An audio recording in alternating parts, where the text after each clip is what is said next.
Jamaah. Oh jamaah. Alhamdulillah. Al-Fatihah surat berjuta kedahsyatan. Ustadz Maulana. Ya.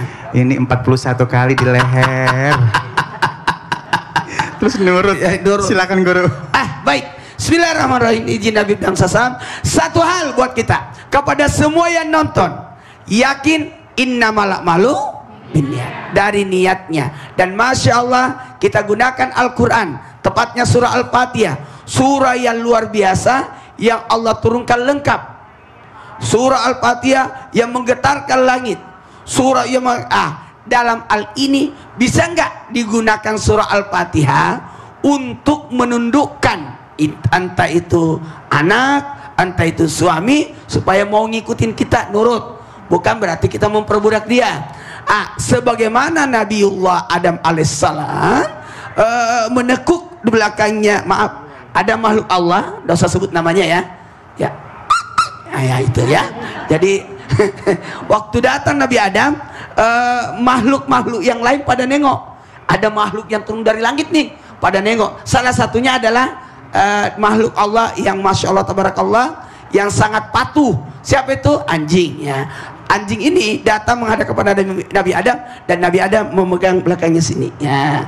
Nah sekarang kalau Nabi Adam kan pakai tongkat, pakai kan mujizat. Kalau kita apa?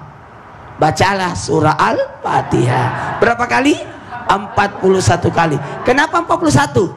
Barang siapa yang berdoa, 40 orang berdoa, yakin diantara dari 40 orang itu dikabulkan doanya. Sini Pak. Ya, kayaknya saya salah pilih orang deh. Susah saya tiupnya. Jadi ini di sininya ya. Di sininya dibacakan surah Al-Fatihah 41 kali. Supaya suaminya tidak tergoda dengan wanita lain. Ditengkuk. Anaknya dari mana? Kalau anak kecil bacain. Kalau suami gampang, bonceng motor, gampang, pijit-pijit sambil bacain 41 kali. Bisa? Kata suaminya, sudah mak, nanti kamu capek, baru 20. Silakan. Tepuk tangan tuh Bapak, makasih. Ya baik guru. Waduh, dapat ilmu baru nih ya. Mudah-mudahan jadi berkah ke depannya. Baik, selanjutnya kita minta ke guru kita Habib Usman. Masya Allah, ini terjadi kontroversi mengirim suratul Fatihah untuk... Siapa yang kontroversi? Iya, banyak yang bilang agak nyampe katanya. Siapa nggak nyampe? Nah itu dia kata si Kalau Ono. orang dimaki-maki nyampe gak? Nyampe. Kalau misalkan aneh maki-maki abah ente marah gak? Marah. Marah kan? Kalau doain yang baik-baik ente senang gak? Senang. Bukan saya tapi yang Ono yang bilang agak nyampe. Nah ini bener nggak nih guru? Fatihah ini untuk yang udah nggak ada, udah meninggal, itu pasti akan sampai. Silakan. Ya akhir afwan ma'ali Ustaz Syams Maulana. Bismillahirrahmanirrahim. Allahumma salli ala sayyidina Muhammad wa ala ali sayyidina Muhammad. Sekali lagi kita bacakan surat Al-Fatihah kepada orang tua kita yang telah berpulang ke rahmatullah, atau saudara kita, atau istri kita, suami kita, anak-anak kita, maka insya Allah akan sampai. Insya Allah akan sampai, karena Fatihah adalah ummul Quran. Al-Fatihah adalah induknya Al-Quran. Al-Fatihah adalah apa? Adalah surat yang Allah subhanahu wa ta'ala turunkan sebagai dawa, sebagai obat, dan juga sebagai pengabulan doa. Tata cara membaca Al-Fatihah supaya sampai kepada keluarga kita yang telah berpulang ke rahmatullah, apakah harus disebutkan namanya dengan lengkap? Apakah hanya udah Fatihain aja deh Al-Fatihah gitu kan? Nah, ada tata caranya. Biasa kami mengikuti daripada salafus salihin, kita baca Al-Fatihah Bismillahirrahmanirrahim, khususan Rasulullah Muhammad ibn Abdullah wa ala alihi wa sahbihi, ya kan? Baca tuh Fatihah semua Rasul dulu tuh. Habis itu kepada siapa? Kepada keluarga Rasul, kepada sahabat-sahabat Sayyidina Abu Bakar, Sayyidina Umar, Sayyidina Utsman, Sayyidina Ali. Terus siapa lagi? Terus baca Sayyidina Muhajirullah bin Isa, Sayyidina Bagil Muqaddam, atau baca buat keluarga Rasul Sayyidina Siti Khadijah, Sayyidina Fatimah, dan lain sebagainya. Itu adalah tata cara Fatihah yang betul. Terus baru keluarga kita Al-Fatihah Bismillahirrahmanirrahim, khususan niatin siapa namanya, binnya siapa. Kayak contoh nih, Kita baca Fatihah misalkan nih. Bismillahirrahmanirrahim. Al-Fatihah. Bismillahirrahmanirrahim. Rasulullah Muhammad ibn Abdullah sallallahu alaihi wasallam musabih wa azwaji wa dzurriyyati wa ahlul bait min sahari wa sahari. Bismillahirrahmanirrahim. Anbiya'ul mursalin wal irsyadus salihin wal aimatul mujtahidin wallahu amilin. Bismillahirrahmanirrahim. Mahdin sadatin Abi Bakrin wa Umar wa Utsman wa Ali radhiyallahu anhum baqi sahabati wa an tabi'in bisanal bidin. Bismillahirrahmanirrahim. Fatimah Zahra wa Khadijah al-Kubra wa sallallahu an Sayyid Hamzah, Sayyid Abbas, Sayyid Ali Zainal Abidin, Sayyid Hasan, Sayyid Husain. Bismillahirrahmanirrahim. Sayyid Sadiq radhiyallahu an, Syaikhul radhiyallahu an, Sayyid Bagir radhiyallahu an, Sayyid Nagir radhiyallahu an. Bismillahirrahmanirrahim. Sayyid Muhajir Alhamdulillah. Panjang terus ya kan, tentang apa namanya mereka orang-orang alim, orang yang soleh. Baru niatin misalkan Ustaz Maulana, bapaknya siapa namanya? Maulana. Bismillahirrahmanirrahim. Khususan Maulana bin Saga, wasulihim wa furihim wa ajmain. Allah Ta'ala, boleh lihat itu. Allah Ta'ala yaghfirul lahum, minta diampunin dosa-dosa, yaghfirul lahum wa yarhamhum wa yu'li darajatihim fil jannah, minta diangkat derajatnya. Wa yud'alina min barakatihim wa asrarihim wa anwarihim wa dhumihim nafatihim barakatihim fid din wal akhirah. Subhanallah abaina wa mahatina. Itu baca Fatihah. Niatin buat bapaknya, buat ibunya ya kan. Nah, inilah yang harus kita bacakan Fatihah. Nyampe gak? Insya Allah nyampe ya kan. Dan insya Allah diringankan daripada siksa kuburnya, diringankan daripada azab kuburnya. Dan ingatkan bagi orang yang masih gak percaya dan tidak mempercayai, bahkan dia bilang gak sampai ya kan, gak ada tuh baca Fatihah tuh, kasih tahu sama mereka bahwasanya mayit atau mereka yang berpulang ke rahmatullah sangat membutuhkan pengiriman daripada doa-doa orang tua, anak-anaknya, keluarganya, ataupun mereka semua. Ingat, siapapun mereka yang ingin mendoakan orang tuanya harus membacakan suratul Fatihah dengan niat terus kepada Allah, insya Allah sampai. Kalau pakai bahasa Indonesia aja tetap sama gak? Kalau misalkan pakai bahasa Indonesia, ya Allah, saya kirimkan suratul Fatihah untuk orang tua saya, karena gak bisa bahasa Arab kan?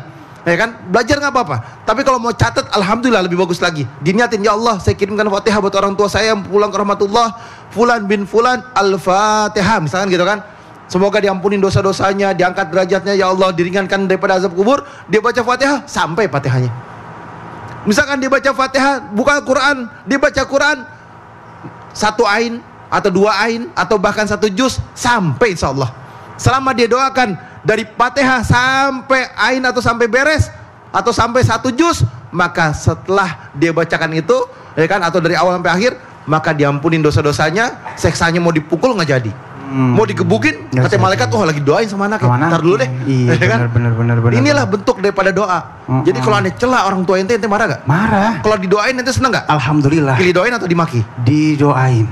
Iya bener. Ya, tepuk tangan dulu yuk. Kalau ada yang nggak percaya, mungkin rojiun duluan, ntar kita kirimin Fatihah. Ntar kasih tahu sama kita sampai apa enggak ya. Baik, dan sekarang kita akan lihat cuplikan waspada keracunan jajanan pada anak. Silakan.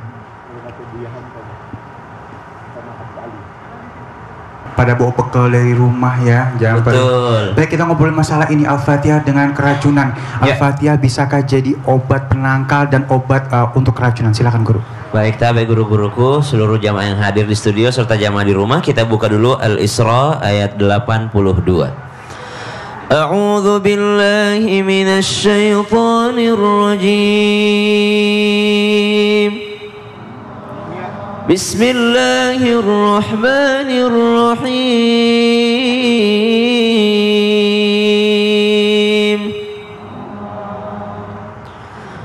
Wa nunazzilu minal Qur'ani ma huwa shifaa'un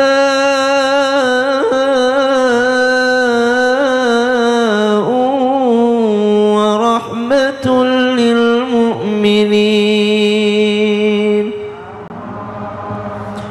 wa la yazidu adh-dhalimina illa khasara. Al-Quran surah Al-Isra ayat 82. Dan kami turunkan Al-Quran ma huwa shifa'u wa rahmah lil mu'minin. Bagi orang beriman, Al-Quran itu adalah syifa, adalah obat penyembuh, dan juga rahmat Allah bagi mereka orang-orang yang beriman. Maka jikalau ditanyakan apakah suratul Fatihah bisa menjadi obat ataupun penawar racun, maka kisahnya ada seorang sahabat Nabi SAW yang melewati sebuah kampung atau sebuah kafilah. Maka ketika melewati kampung tersebut, orang-orang di sana ternyata sedang terjadi keramaian karena salah seorang kepala sukunya mengalami tersengat racun yang luar biasa dan sedang sakit parah. Maka dicarilah orang-orang yang bisa menyembuhkannya. Tibalah lewat sahabat Nabi SAW. Ada yang mengatakan daripada sahabat Abu Sa'id Al-Khudri radhiyallahu anhu warda, beliau melewati kampung tersebut beserta dengan sahabat-sahabat yang lainnya. Lalu mereka dalam keadaan kelaparan. Lalu ternyata diundanglah mereka untuk datang dengan syarat, jikalau mereka mampu untuk menyembuhkan sang kepala suku tadi, barulah mereka akan diberikan makanan. Maka Sayyidina Abu Sa'id Al-Khudri pun mengatakan, boleh, kami akan menyembuhkannya, kami akan meruqyahnya, kami akan memberikan penangkal racun baginya dengan syarat, yakni kami diberi makan pada saat itu. Maka Sayyidina Abu Sa'id Al-Khudri pun radhiyallahu anhu membacakan suratul Fatihah kepada orang tersebut, lalu orang tersebut pun disembuhkan oleh Allah Subhanahu wa taala, dihilangkan racun yang ada pada tubuhnya. Dan Abu Sa'id Al-Khudri radhiyallahu anhu beserta sahabat yang lainnya diberikan seekor kambing dan makan di sana. Sepulangnya dari sana diceritakan kepada baginda Nabi SAW, maka baginda Nabi SAW hanya bertanya kepada Sayyidina Abu Sa'id Al-Khudri, dari mana kau tahu bahwasanya suratul Fatihah itu bisa untuk menangkal racun? Maka hadis itu bukan hanya dari perkataan Nabi, hadis itu bukan hanya dari apa yang dilakukan Nabi. Nabi tidak meruqyah pakai suratul Fatihah, tapi ada sahabat yang meruqyah racun dengan suratul Fatihah, dan Nabi tidak melarangnya, Nabi tidak menegurnya. Justru Nabi bertanya, bagaimana engkau bisa tahu bahwa suratul Fatihah itu adalah penangkal racun? Artinya sesuatu yang diiyakan oleh baginda Nabi SAW juga bisa menjadi dalil bagi kita. Kan teman-teman nih banyak yang sering nanya, mana dalilnya, mana dalilnya, mana dalilnya. Dalil itu bukan hanya apa yang dilontarkan dari ucapan Nabi SAW yang mulia, bukan hanya yang dilakukan oleh Nabi SAW yang mulia, tapi juga yang diiyakan dan tidak ditegur oleh Nabi SAW, itu juga menjadi dalil bagi kita. Yaitu sahabat Sayyidina Abu Sa'id Al-Khudri pernah mengobati orang yang keracunan, tersengat kalajengking dengan suratul Fatihah, dan Allah pun menyembuhkan orang tersebut. Kita baca suratul Fatihah jikalau terkena penyakit, terkena racun, maka dengan niat ikhlas tulus karena Allah Subhanahu wa taala bisa menghilangkan daripada racun tersebut. Wallahu taala. Terima kasih guru. Sama-sama Bang Ali. Tambah lagi ilmunya. Dan baik, sekarang kita masuk ke dalam segmen Tanya Dong Ustadz. Kami semua tanya dong Ustadz. Baik, dari Instagram kita ada Rama Selalu Pokoknya ya. Assalamualaikum ya. Oh, untuk Habib nih ya. Kenapa surat Fatihah jadi surat yang harus dibaca? Kalau Al-Fatihah nggak dibaca sholatnya maka batal dan nggak sah ya. Kok harus Al-Fatihah? Kenapa bukan surat lain? Masya Allah pertanyaannya. Silakan ya Habibi. Bismillahirrahmanirrahim. Allahumma salli ala sayyidina Muhammad wa ala ali sayyidina Muhammad. La salata liman lam yagra bi Fatihatil Kitab. Maka dikatakan tidak sah seseorang salatnya yang tidak membacakan Quran surat Al-Fatihah. Fatihah benar, insya Allah benar semua. Kalau Fatihah salah, salah semuanya. Fatihah itu ada 13 tasdid. Tasdidnya satu ketinggalan, nggak sah. Dia bacanya misalkan Malik Yaumiddin, ya kana wa iyyaka nasta'in, ihdinas siratal mustaqim, itu salah. Bacanya berarti asal-asalan, tidak menggunakan makhrajul huruf yang benar, tasdidnya nggak benar, panjang pendeknya nggak benar. Kalau misalkan seseorang wudunya benar, insya Allah salatnya benar. Dia wudunya salah, salatnya salah. Fatihahnya benar, insya Allah salatnya benar. Fatihahnya salah, salatnya salah. Oleh karena itu, salatlah mengikuti daripada aturan yang diajarkan oleh baginda Nabi besar Muhammad Sallallahu Alaihi Wasallam. Baca Fatihah masuk ke dalam hatinya, bukan hanya sekedar bacanya doang, tapi tahu makna-maknanya, tahu artinya, paham daripada apa setiap kalimat yang ada di dalam Quran suratul Fatihah. Barang siapa yang melaksanakan sholat dan dia tidak membacakan suratul Fatihah di dalamnya, maka sholatnya itu kurang. Kalau dia udah kurang, maka dia akan salah. Kalau dia salah, berarti nggak benar, berarti sholatnya tidak sempurna. Kita nih nanti dibangkitkan oleh Allah Subhanahu Wa Taala di yaumil qiyamah. Kalau sholat kita benar, benar semuanya. Tapi kalau sholat kita salah, sholat kita rusak, maka rusak semuanya. Begitupun di dunia, Fatihahnya benar, perbaikin, belajar sama guru, cari guru yang alim, yang saleh, yang makharijul hurufnya bagus, maka belajarlah. Belajar Fatihahnya yang benar, tasdidnya benar, panjang pendeknya benar. Kan kalau biasanya kalau baca tuh waladdall, itu ada tasdidnya lagi. Jangan sampai salah. Do-nya ada tasdid, atasnya ada tasdid. Jangan sampai kita baca Fatihah salah, maka rusak semuanya, akhirnya tidak diterima oleh Allah Subhanahu wa taala. Subhanallah. Terima kasih guruku ilmunya ya. Dan baik, kita masih ada pertanyaan lagi, namun saat ini kita kasih jamaah yang ada di studio. Siapa yang mau nanya? Iya, ini nih, boleh. Silakan.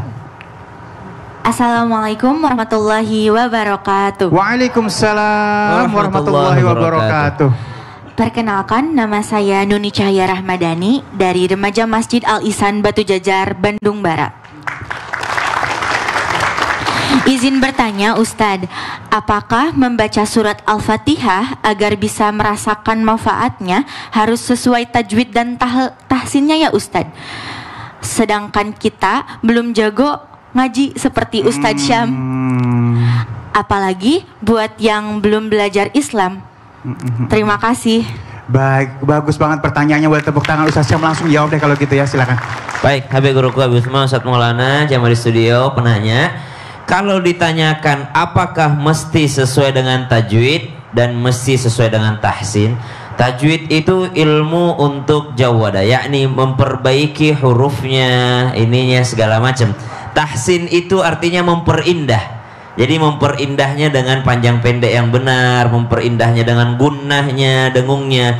Maka jika ditanyakan apakah mesti seseorang itu harus sesuai dengan tajwid dan tahsin, maka sesuai dengan apa yang Allah turunkan pertama kali. Ba'da naqul a'udzubillahi minasyaitonir rajim.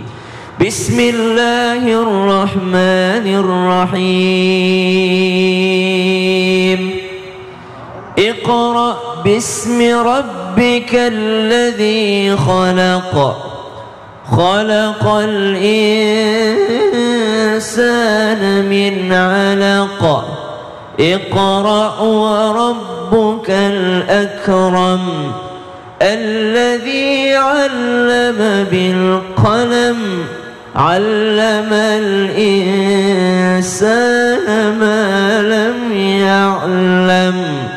Allah Subhanahu wa taala ketika memerintahkan Nabi sallallahu alaihi wasallam membaca, maka Jibril alaihi salam menyampaikan, "Iqra", bacalah. Maka Nabi mengatakan, "Ma ana biqari, ma ana biqari, ma ana biqari", saya enggak bisa baca, gitu. Sampai kapan Nabi SAW dituntun oleh malaikat Jibril alaihi salam untuk membaca? Sampai habis kepada wahyu terakhir. Nabi itu belajar Quran berarti kurang lebih 23 tahun. Tadi ada yang bertanya umur berapa sekarang? 17 tahun. Berarti Nabi aja yang orang Arab, manusia paling sempurna, yang diturunkan Al-Quran langsung kepadanya, tutornya langsung Jibril alaihi salam, belajarnya di atas gua di tempat yang sepi, itu belajar Al-Quran sampai 23 tahun tahsinnya. Ada orang baru 2 bulan sudah menyerah. Ada orang baru 3 bulan sudah tidak mau lagi ketemu gurunya. Udah terlalu susah, udahlah lidah Sunda mah begini-begini aja lah. Lidah Jawa begini-begini aja lah. Kita bukan lidah Arab, orang Arab aja. Nabi saja belajar sampai 23 tahun. Maka yang keliru bukan yang asal-asalan bacanya, bukan yang setelah belajar dia tidak bisa juga. Tapi yang keliru adalah orang yang tidak mau belajar.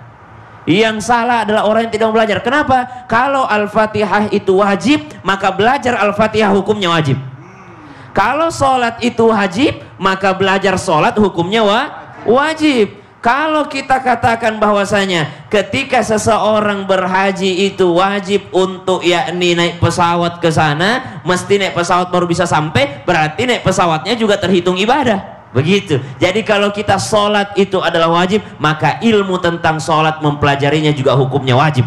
Kalau baca Al-Quran itu wajib, baca Al-Fatihah itu wajib, maka belajar tahsin tajwid juga dalam suratul Fatihah itu adalah wajib hukumnya. Bahkan jikalau ada seseorang yang menjadi makmum dari seorang imam, lalu dia tahu bahwa imamnya ini salah dari baca suratul Fatihah, maka makmum tersebut wajib untuk mengingatkan sang imam setelah nanti sholat. Cuman Nabi punya ciri khas, yassiru wala tu'assiru, basyiru wala tunaffiru. Apa itu? Mudahkan orang, jangan dipersulit. Orang baru masuk Islam jangan langsung mesti bacanya begini ya, Madinah harus mirip imam Mekah, harus mirip imam Madinah, harus begini. Tidak, itu orang baru masuk Islam. Yang keliru sudah 60 tahun jadi muslim, belum bisa baca Al-Fatihah dengan benar. Orang baru masuk Islam, mudahkan, basyiru, bahagiakan, jangan ditakut-takutin gitu. Al-Fatihah, Al-Fatihah. Nah, jadi kan tapi sebenarnya ya kalau bisa kita mau belajar nggak ada yang nggak bisa ya, pasti bisa ke depannya ya. Harus digaris bawah tadi tuh. Kalau baca Al-Fatihah hukumnya wajib, berarti belajarnya juga wajib. Iya, dia maju lagi nih. Iya. Nya, mau tanya nih Pak Ustadz. Tiba-tiba nih Ibu Bandung Barat ya. Ngikut yang tadi kayaknya sih. Kenalin dulu ya Pak Iya, Ustadz. boleh. Saya Bu Hafsoh dari Majelis Taklim Al-Ihsan Batu Jajar, Bandung Barat. Masya Allah, tabarakallah. Buat tepuk tangan dulu. Ini udah kedengeran, tajwidnya bagus, bukan Hafsah, Hafsoh. Iya. Masya Allah. Gini Pak Ustadz, saya sama suami suka nyimpen kertas nih yang tulisannya Al-Fatihah nih. Suaminya atau ibu nih? Dua-duanya sih ya. Dua-duanya. Gini nih Pak Ustadz nih, kayak gini. Ini betul. katanya ya suka kalau nyimpan gini suka banyak rezekinya, aman di jalan. Gimana ya Pak Ustadz? Bener nggak sih? Ya, makanya saya nggak tahu ilmunya nih. Kalau Lihat kamera yang tuh. jadi pertanyaan saya nih, suami ibu pegang begini juga? Iya. Ya, ada foto perempuan lain nggak? Oh, nggak ada ya? Takutnya ya, nah, kita nggak tahu jadi apa. Bahaya nih. Bahaya. Bahaya kenapa? Yang ini bahaya. Iya, kalau gitu Bahaya. harus di Bahaya kalau dibahas sekarang, nanti setelah yang satu ini. Tetap di Sami Tunda jamaah, Oh, jamaah. jamaah. Alhamdulillah. Balikin bahaya nih. Iya, Bu. Balikin.